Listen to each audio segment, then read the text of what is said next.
નમસ્કાર દર્શક મિત્રો, હું છું એડવોકેટ સોનલ બારિયા. આપ સર્વનું સ્વાગત છે મારી ચેનલ લીગલ વિજ્ઞાનમાં.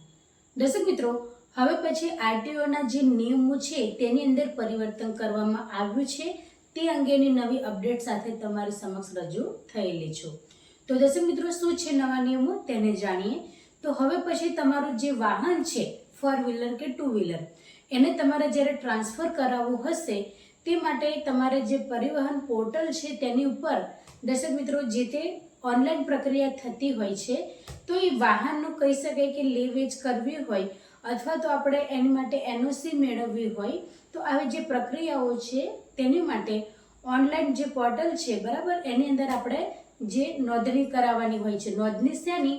તો તમારું જે આધાર કાર્ડ છે એ આધાર કાર્ડને તમારે જે કરી શકાય કે જે પરિવહન પોર્ટલ છે ત્યાં આગળ તમારે કમ્પલસરી રીતે તમારું આધાર કાર્ડ છે એને લિંક કરાવવું પડશે.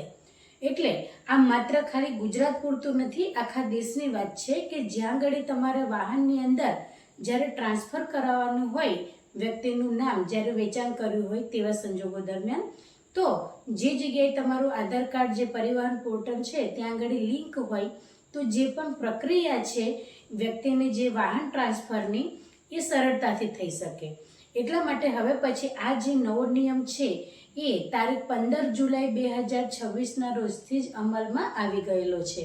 એટલે હવે પછી જે પણ વ્યક્તિઓ વાહન ધરાવતા હોય એ દરેક વ્યક્તિએ ફરજિયાતપણે કહી શકાય કે પરિવહન પોર્ટલ પર એમનું જે આધાર કાર્ડ છે તેને લિંક કરાવવાનું રહેશે. અને દર્શક મિત્રો, જો તમારા આધાર કાર્ડની અંદર કોઈ ભૂલ હોય અને જે તે સમયે તમે વાહનને ટ્રાન્સફર કરો છો તો કોઈ મુશ્કેલી આવે તો એવા સંજોગો દરમિયાન તમારા જે લાયસન્સની જે વિગતો છે એ તમે ત્યાં આગળ એડ કરી શકો છો. એટલે લાયસન્સની જે વિગતો છે એ તમે નાખી શકો છો જે તે સમયે વાહનને લે વેચ થઈ હોય અને ડોક્યુમેન્ટની અંદર તમારા જે નામ છે એ તમારે ટ્રાન્સફર કરવા હોય એવા સંજોગો દરમિયાન જો તમારા આધાર કાર્ડની અંદર કહી શકાય કે જે તમે લિંક કરાવ્યું છે એની અંદર કોઈ પણ પ્રકારની માહિતીની અંદર કોઈ વિસંગતતા હોય તો એવા સંજોગો દરમિયાન તમે તમારા લાયસન્સ પ્રમાણેની જે વિગતો છે એ ત્યાં આગળ કરી શકો છો.